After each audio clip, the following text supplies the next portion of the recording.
बार की बात है, उड़ीसा में पूज्य श्री मलुक वाले महाराज जी एक बार सुना रहे थे, उनसे सुनी थी कि उड़ीसा में जगन्नाथपुरी में लक्ष्मी जी भ्रमण कर रही थी, जगन्नाथ भगवान की पत्नी लक्ष्मी, और पूरी क्षेत्र में भ्रमण करते करते उन्होंने देखा कि मैं किस पर कृपा करूं। तो सबसे पहले लक्ष्मी जी गई अर्चकों के पास, जो जगन्नाथ जी को उठाते, सुलाते, खिलाते, नहलाते, भोजन प्रसाद कराते। बोले ये अर्चक हैं, पहले अर्चकों को देखें, इनके यहां किसी परिवार में अगर हमको कृपा करनी हो तो लक्ष्मी जी सब अर्चकों के घर में गई। देखा महाराज सूर्य उदय हो गया, ये तो अभी सो ही रहे हैं, ना आचार विचार शुद्ध, ना खान पान की शुद्धि। एक बात तो है बंधुओं, अत्यंत सामीप्य में दोष तो होता है। जब किसी वस्तु का बहुत सामीप्य मिल जाता है ना कभी उसकी वैल्यू समझ में नहीं आती हमको। ये हम अपने ऊपर भी कह रहे हैं, हम भी लाल जी के बहुत समीप रहते हैं ना, तो कभी कभी ऐसा होता है कि कहीं पर अव्यवस्था होती है, कहीं कथा में गए वहां थोड़ी सी अव्यवस्था है, लाल जी के अनुकूल नहीं है। जैसे कि लाल जी को देसी गैया का दूध ही आता है, जर्सी का नहीं आएगा, बाजार का नहीं आएगा। पर कई जगह ऐसे लोग हैं कथा कराने वाले, वो नहीं करते व्यवस्था, या व्यवस्था वहां कई बार होती भी नहीं। तो फिर लाल जी को हम कहते हैं, लाल जी अब यहां तो कछु दना जो है का है, आप बिना दूध के ही रहो। जबकि होना क्या चाहिए, चाहे जो हो जाए, चाहे 20 किलोमीटर दूर से आए, लाल जी के लिए दूध आना चाहिए, बिना दूध के नहीं रहते वो। लेकिन हम ठाकुर जी को ऐसे कह देते हैं, कोई बात नहीं ठाकुर जी, यहां दूध नहीं मिल रहा, 7 दिन बाद कहीं और जाएंगे, वहां तो दूध आएगा आपके लिए। अब ये अत्यंत सामीप्य, इसलिए हम ठाकुर जी से निवेदन कर रहे हैं कि आप काम चला लो।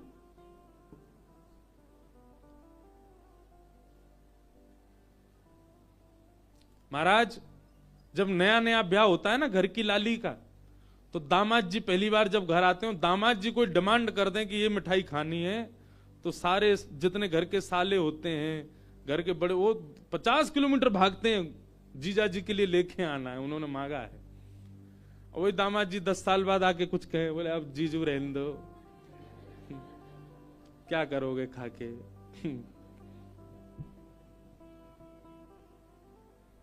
या फिर पहले ही फोन कर देते हैं, आप आएंगे, वो रास्ते में ही पड़ेगी दुकान, खुद ही लिया ना।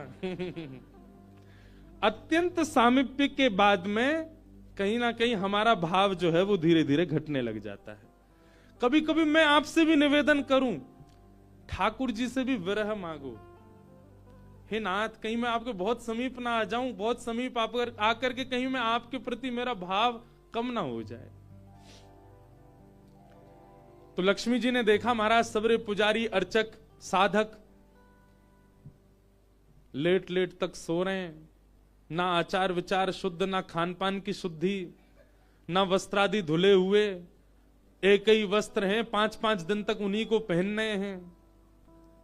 लक्ष्मी जी बोली ये मेरे रहने लायक स्थान नहीं है, इसको यहां नहीं आऊंगी मैं। और तभी लक्ष्मी जी ने आगे जाकर के देखा कि वह परिवार जिनको झाड़ू लगाने की सेवा थी, नाली आदि साफ करने की सेवा थी, जिनको मंदिर में प्रवेश तक नहीं करने दिया जाता, उनके घर में गोबर का चौका, सब ब्रह्म मुहूर्त में उठ गए हैं, तुलसी जी को जल दे रहे हैं, घर में बिल्कुल शुद्ध भोजन बन रहा है, आचार विचार की शुद्धि, हाथ स्वच्छ हैं, पैर बच, जन्म से उनकी जाति कहीं ऊंची नहीं है, लेकिन बाकी सब कुछ उनका स्वस्थ था, बिल्कुल शुद्ध था। एक बात याद रखना बंधु, लक्ष्मी जी की कृपा चाहते हैं ना, पवित्र रहना प्रारंभ कर दो। लक्ष्मी जी को पवित्रता बहुत प्रिय है। आपने आज जो वस्त्र पहने, कल अगर आपने पहन लिए, लक्ष्मी जी तुरंत चली जाएंगी। इतनी भी अपवित्रता लक्ष्मी जी को प्रिय नहीं है। लक्ष्मी जी बोली ये अच्छी है, इसके यहां मैं जाऊंगी। लक्ष्मी जी प्रत्यक्ष प्रकट हो गई उनके घर में जाकर के। अब वे तो बेचारे छोटे मोटे लोग, बेचारे ज्यादा धनवान तो थे नहीं। उन्होंने जब देखा कि अत्यंत गहने पहन रखे हैं, ऐसी मधुर सुगंधी आ रही है, रूप देख करके नेत्रों के पलक नहीं झपके जा रहे, सबने दंडवत प्रणाम किया। बोले आपका परिचय? बोले हम जगन्नाथ जी की गृहिणी हैं, साक्षात लक्ष्मी। वे सब घर के लोग, अरे हमारे घर का तो जल भी आपके स्पर्श योग्य नहीं है, हम तो ऐसे लोग हैं, हम तो नीचे लोग हैं। ये लक्ष्मी जी बोली ये सब बात नहीं करो, हम लोग ठाकुर जी ये सब विचार नहीं करते। तुम्हारा आचरण देखो कितना शुद्ध, तुम्हारे व्यवहार कितना शुद्ध, तुम्हारी बुद्धि कितनी शुद्ध है। और सुनो, चौकी लगाओ, जो भी घर में बना है प्रत्यक्ष थाल में पधराओ, हम तुम्हारे यहां प्रसाद पा करके जाएंगे। पूरा घर भाव विवल हो गया, सबके नेत्रों में आंसू, साक्षात लक्ष्मी जी आई हैं, सबने पवाया। लक्ष्मी जी प्रेम से प्रसाद पा रही थी, तभी जगन्नाथ जी के बगल में ही विराजती हैं सुभद्रा जी, सुभद्रा जी के बगल में विराजते हैं श्री बलराम जी। बलराम जी भ्रमण कर रहे थे पुरी में, भ्रमण करते करते वो घर घरों में झांक के देख रहे थे क्या हो रहा है। जैसे ही उस घर में झांक के देखा तो श्री लक्ष्मी जी प्रसाद पा रहे हैं। बलराम जी बोले राम राम राम राम राम राम, ये झाड़ू पोंछा बर्तन करने वाले लोग, इनके यहां पर चले जाओ, इन पे कृपा करो, पर भैया इनके यहां तो भक्ष भक्ष भी बनता होगा, मांस भी बनता होगा, और ये लक्ष्मी जी यहां बैठ करके प्रसाद पा रही, हमारी घर की बेटी, हमारी घर की बहू, बिल्कुल आचार विचार की शुद्धि नहीं रखी। नाक फूल गई। परिवार में 2-3 लोग ऐसे होते हैं उनकी नाक बहुत जल्दी फूल जाती है। पहले तो जेठ जी, दूसरी ननद जी, तीसरे फूफा जी हैं? इनकी नाक बहुत जल्दी फूल जाती है। ये हम यहां पे अगर कोई बैठे हो, जेठ जी, ननद जी, फूफा जी, बुरा नहीं मानना, आपके भी जेठ ननद फूफा होंगे, उनकी भी देखना नाक फूली रहती। बलराम जी की नाक फूल गई महाराज, आकर के कुछ बोले तो नहीं, मंदिर में आके बैठ गए। जगन्नाथपुरी में जो भात बनता है ना, इसीलिए जगन्नाथपुरी में एकादशी नियम नहीं है। क्यों? क्योंकि वहां जो भात निर्मित होता है, ऐसा मान्यता है कि वो लक्ष्मी स्वयं अपने हाथ से बनाती। जगन्नाथपुरी के रसोई घर में जितने भी हमारे अर्चक लगते हैं, प्रसाद बनाने वाले, उन सबको मानसी भाव से ऐसी भावना रखनी पड़ती है कि हम जगन्नाथ जी की गृहिणी लक्ष्मी हैं, तभी वो भात निर्मित करके ठाकुर जी को पधरा सकते हैं, नहीं तो ठाकुर जी भोग नहीं लगाते। इसीलिए जगन्नाथपुरी में एकादशी का भाव नहीं। क्यों? एकादशी के दिन अन्न में पाप का निवास होता है, और लक्ष्मी जिस अन्न को छू दे उसमें पाप कैसे आ सकता है? इसलिए एकादशी के दिन तो स्कंद पुराण में कहते हैं आकंठ पाना चाहिए, मतलब जितना रोज पाते हो उससे दुगना पाना चाहिए एकादशी वाले दिन जगन्नाथपुरी में, क्योंकि लक्ष्मी जी ने बनाया है। तो लक्ष्मी जी प्रसाद बनाती हैं। जैसे ही भोग रखा गया जगन्नाथ जी के आगे, बलभद्र सुभद्रा जी तुरंत हाथ पांव धो के बैठ गए। बलराम जी अपने सिंहासन से ही नहीं उठे, नाक फुला के बैठे हैं। जगन्नाथ जी बोले भैया आ जाओ, भोग आए गए, हमें नहीं पाना, तुम लोग पाओ। तो क्यों, क्या हो गया? अब क्या बोले, अब तो सब आचार विचार सब खत्म हो चुका है। परमात्मा होते हुए भी हमारे यहां आचार विचार नहीं चल रहा है, तो फिर इंसान क्या आचार विचार का पालन करेगा? जगन्नाथ जी बोले भाई कोई बात पे बुरा मान गए जे, तो इनसे बात करें। जगन्नाथ जी गए, भैया कहा भयो, आप इतने उदास क्यों, इतने नाराज क्यों? सब बात बताई बलराम जी ने। बोले लक्ष्मी जी आज सुबह सुबह एक ऐसे के घर में गई और वहां जाके प्रसाद पा रही थी, बिल्कुल विचार नहीं किया कहां शुद्धता कहां अपवित्रता। हम तो इनके हाथ का बना भोजन नहीं करेंगे। अब जगन्नाथ जी बड़ी दुविधा में पड़ गए। यदि पाऊं तो भैया नाराज बैठे, भैया कहेंगे मैं नाराज हूं, इससे को कोई फर्क नहीं पड़ा है, फिर भी पा रहा है। और नहीं पाऊं तो लक्ष्मी जी टेढ़ी टेढ़ी देख रही हैं कि मैंने बनाया, ये पा क्यों नहीं रहे। जगन्नाथ जी बोले लक्ष्मी जी को तो मना लिया जाएगा बाद में, पर ये नहीं माने ना, ये तो शेषनाग हैं, इनको ज्यादा ही क्रोध आ गया तो जोर से सिर हिला देंगे, प्रलय और हो जाएगा। जगन्नाथ जी ने लक्ष्मी जी से कहा देखो भैया नहीं पा रहे तो हम भी नहीं पाएंगे। लक्ष्मी जी बोले कोई बात नहीं, एक दिन नहीं पाया, दूसरे दिन फिर लक्ष्मी जी ने बनाया, फिर नहीं पाया। तीसरे दिन फिर लक्ष्मी जी ने प्रसाद पधराया, फिर नहीं पाया। तो लक्ष्मी जी बोली, भाई कोई बात है तो हमसे बोलो सीधे, ये प्रसाद रोज छोड़ देना, ये कैसा तरीका है आपका नाराज होने का। कहीं बलराम जी बोलते हुए सुन लिए लक्ष्मी जी ने कि भाई इनके हाथ का बना हम नहीं पाएंगे। लक्ष्मी जी ने जाकर के जगन्नाथ जी से कहा, देखो संपूर्ण जगन्नाथपुरी में प्रसाद बनाने की सेवा हमारी, और आपके भैया कह रहे हैं कि हमारे हाथ का बना पाएंगे नहीं। जब हमारी सेवा लेनी नहीं तो फिर हम यहां क्यों रहें, इसलिए आप हमको आज्ञा दें। अब हम जहां हमारा सुख है हम वहां चले जाते हैं, हम चले जाते हैं श्री क्षेत्र से। जगन्नाथ प्रभु कुछ, अच्छा जगन्नाथ जी को भी लीला करनी है इसलिए वो कुछ नहीं बोले। अब कुछ नहीं बोले तो लक्ष्मी जी समझ गई, बोले मौन मतलब हां ही होता है। लक्ष्मी जी बोले ठीक है, आप लोग शयन करो। रात्रि का समय, बलभद्र सुभद्रा जगन्नाथ जी के कपाट बंद हो गए। लक्ष्मी जी बोली अब हम जा रही हैं, और मंदिर से श्री लक्ष्मी जी चली गई। प्रातः काल ब्रह्म मुहूर्त का समय हुआ। महाराज जगन्नाथ जी बलराम जी जैसे ही उठे तो क्या पाया, नीचे फर्श पे पड़े थे। कहां सोने के सिंहासन पर सोते थे, सोने के बिस्तर पर सोते थे, बढ़िया लत्ता पहन के रहते थे, गले में स्वर्ण की मालाएं, हाथ में स्वर्ण के कड़ूला, पाम में स्वर्ण के कड़ूला आदि सब पहन के सोते थे। लेकिन लक्ष्मी चली गई तो सब चला गया। सवेरे उठे तो फर्श पे पड़े थे। बलराम जी बोले लाला जी कहाँ है वो, हमारे सिंहासन वगैरह कहां चले गए। ठाकुर जी बोले लक्ष्मी जी चली गई ना, लक्ष्मी तो मतलब सब होता है। बलराम जी ने अपनी तिजोरी जाकर के खोली, सबरे वस्त्र चले गए, आभूषण चले गए, सब आयुध चले गए, फटे पुराने मैले कुचैले बिना धुले महीनों के सालों के वस्त्र पड़े थे। और यही होता है, लक्ष्मी जाती है तो यही रह जाता है। लेकिन बलराम जी भी अपनी पूरी उसमें थे, बोले कि हम भी कुछ नहीं कहेंगे, ठीक है जैसे हैं वैसे रह लेंगे, कोई लक्ष्मी जी के जाने से हम पे फर्क थोड़ी पड़ रहा है। चल लाला भोजन को समय है गयो, प्रसाद पामे। ठाकुर जी बोले कैसे प्रसाद पाएंगे, प्रसाद तो लक्ष्मी बनाती है, लक्ष्मी चली गई, खुद ही बनाना पड़ेगा। बोले हाँ हाँ तो हम पे कोई बनावी कमी, हम दोनों मिलके बनाएंगे। कृष्ण बलराम दोनों गए रसोई घर में, जाकर के देखा तो महाराज वहां से अन्न दाल चावल सब चले गए, क्यों सब लक्ष्मी से ही आते हैं। कहां तक कहें चूल्हा जलाने की लकड़ी भी नहीं बची, वो भी लक्ष्मी से ही आती है। लक्ष्मी गई और सारी श्री लेकर के चली गई अपने साथ। एक दिन दो दिन, अब तो दर्शनार्थी आने बंद हो गए, क्यों मंदिर की श्री भी चली गई। जगन्नाथ जी और बलराम जी चुपचाप बैठे हैं अपने सिंहासन पर, भूखे प्यासे बेचारे, आंख बाहर निकल आई। बलराम जी बोले लाला, बोले हाँ 2 दिन है गए लाला, भोजन ना एक कियो, और 2 दिन पहले गुस्सा में ना कियो, 4 दिन है गए, और कछु है भी ना, कहा करें।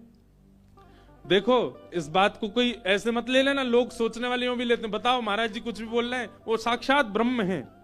लक्ष्मी जाने से उन पर कोई प्रभाव पड़ेगा? लक्ष्मी जाने से कोई प्रभाव नहीं पड़ता ठाकुर जी पर ठाकुर जी बलराम जी को बताना चाह रहे हैं कि भाई किसी को हे दृष्टि से मत देखो, उसी के लिए पूरी लीला हो रही है। ठाकुर जी बोले दाऊ दादा एक काम है सके, बोले कहा, बोले समुद्र के किनारे स्वर्ग आश्रम है जहां पर लोगों की अंत्येष्टि होती है। बोले हाँ, मैंने एक बार देखा था वहां पे लोग कटोरा लिए बैठे रहते हैं और उनको कुछ ना कुछ मिल ही जाता है, आपकी आज्ञा हो तो वहीं चलें, कछु तो मिल जाएगा। लाला पूरी दुनिया कहा कहेगी बताओ कृष्ण बलराम कहा कर रहे हैं ये। बोले ऐसे थोड़ी जाएंगे, रूप बदल के चलेंगे, कछु तो मिलेगा, पेट तो नहीं भरेगा हमारा। लक्ष्मी जी तो आएंगी नहीं, नाराज होके चली गई। बलराम जी बोले हाँ हाँ जान दे, ये बहू के बड़े नखरे हैं, चली गई तो कहा हम का भूखे रहेंगे, चल लाला मेहनत करके उद्यम करके भिक्षा मांग के पालेंगे। और श्री कृष्ण बलराम दोनों छोटे से बालक का रूप धारण करके गए और स्वर्ग आश्रम के बाहर कटोरा लेके बैठ गए, कोई कुछ तो दे जाएगा। ठाकुर जी और बलराम जी अपनी झोली फैला के जय जगन्नाथ मैया तेरा भला हो, कुछ दो। और कोई कुछ नहीं दे। एक ने तो डांट दिया, बोले हे छोटे बालकों क्या करते हो, विद्यालय जाया करो, पढ़ाई लिखाई किया करो, क्या बचपन में आके बैठ गए हो यहाँ पे। बलराम जी बोले लाला ही तो बहुत डांट रही है। ठाकुर जी मनी मन कहें और कर लो अपमान लक्ष्मी जी का। इतने में ही एक महात्मा आए, उन पर धन तो था नहीं, लोग वो खाते ना मूड़ी, भेलपूरी, झाल मूड़ी बोलते हैं उसको, फूले फूले से होते हैं, क्या बोलते हैं उसको, मूड़ी बोलते हैं ना, समझ गए ना सब। गंगा जी के किनारे भी लोग खाते हैं, उसमें नमकीन नमकीन मिला के बढ़िया। तो उनके पास में बस मूड़ी थी, महात्मा जी के पास में भेल थी, भेल तो लाई भी बोलते हैं उसको, लाई। ठाकुर जी ऐसे झोली फैला के बैठे, बलराम जी भी। तो महात्मा जी ने क्या किया, ऐसे करके लो बच्चों, लो पालो, पेट भर लो। बलराम जी बोले लाला एक समय को भोजन तो मिल ही गयो। ठाकुर जी बलराम जी दोनों खुश हुए। लक्ष्मी जी ने दूर से देखा, ए पवन देव जोर से बहना प्रारंभ करो। ऐसी जोर की हवा चली महाराज, सबरी मूड़ी उड़ गई। बलराम जी और ठाकुर जी पीछे पीछे भागे, मूड़ी सबरी उड़ गई।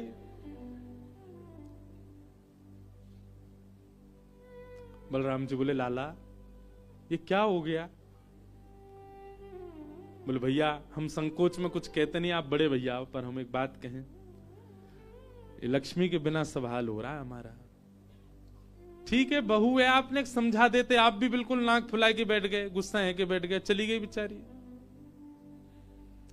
यदि वे प्रसन्न हो जाए तो फिर सब ठीक है जाएगा। अरे ना बेटा कोई बात नहीं, हम तो क्षमा मांग लेंगे, तेने पहले क्यों ना कही मोते।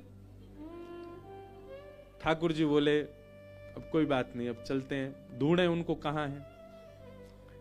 पूरे पुरी में ढूंढा, कहां है लक्ष्मी जी। लक्ष्मी जी उसी कन्या के घर में थी, उसी घर में थी जहां देख करके बलराम जी को हीन भावना आ गई थी। बलराम जी लेके गए, लाला यही घर में बैठी जब मैंने देखी काई। वहां जाकर के देखा तो महाराज उस घर में बिल्कुल जैसे मंदिर की रौनक होती है, ऐसी रौनक उस घर की हो रही थी। फर्श लगे हुए हैं, बढ़िया सोने चांदी के बर्तन रखे हैं, एक जगमगा रहा है मणियों से पूरा घर भवन। और बाहर बैठ करके उस महिला के जिसके ऊपर कृपा की थी लक्ष्मी, उसके बालक भर भर के सामग्री दे रहे हैं लोगों को, भोजन की सामग्री, वस्त्र ले जाओ, ये ले जाओ, कोई गरीब कन्या के लिए धन ले जाओ, राशि ले जाओ, सोने की मोहर ले जाओ। लक्ष्मी जी बैठी है घर में। ठाकुर जी बोले अब लक्ष्मी जी तो नाराज हैं, भैया एक काम करें, हम भी लाइन में लग जाएं, कछु मांग लें, लेके चल दें। जैसे ही ठाकुर जी और बलराम जी लगे कतार में, भीतर से लक्ष्मी जी को देख के दया आ गई।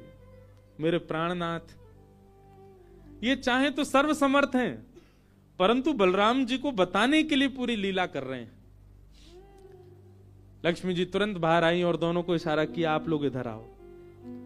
बलराम जी बोले देख बहू तू नाराज मत हो, हम ते गलती है गई, और वैसे गलती तेरी भी कम नहीं, तो को नहीं जानो चाहिए ऐसी जगह। लक्ष्मी जी बोली दाऊ दादा,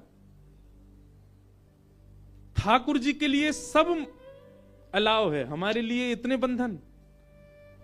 वे किसी भी भक्त पर कृपा करने जा सकते हैं, वहां पर जात पात नहीं देखी जाती, वहां पर यह नहीं देखा जाता कि भजने वाला कौन है, ब्राह्मण है, क्षत्रिय, वैश्य कौन है, सब पर वो अनुग्रह कर सकते हैं। तो फिर हमारे ऊपर इतनी रोक टोक क्यों? और किसी के जन्मगत व्यवहार से उसका पूरा जीवन नहीं आंकना चाहिए, उसके स्वभाव व्यवहार से देखना चाहिए कि वो है कैसा।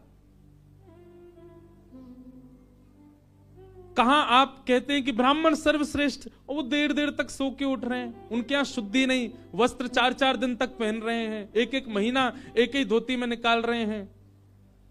आप कह रहे हैं कि वो श्रेष्ठ, और ये लोग जो इतनी पवित्रता का ध्यान रखते हैं, इन पर कृपा ना हो। हमारे अनुसार तो जो अपने कर्म से शुद्ध है वो शुद्ध है। बलराम जी और ठाकुर जी दोनों मान गए, जैसी आपकी इच्छा। बोले नहीं, आज के बाद हम आपसे एक नियम चाहते हैं। क्या?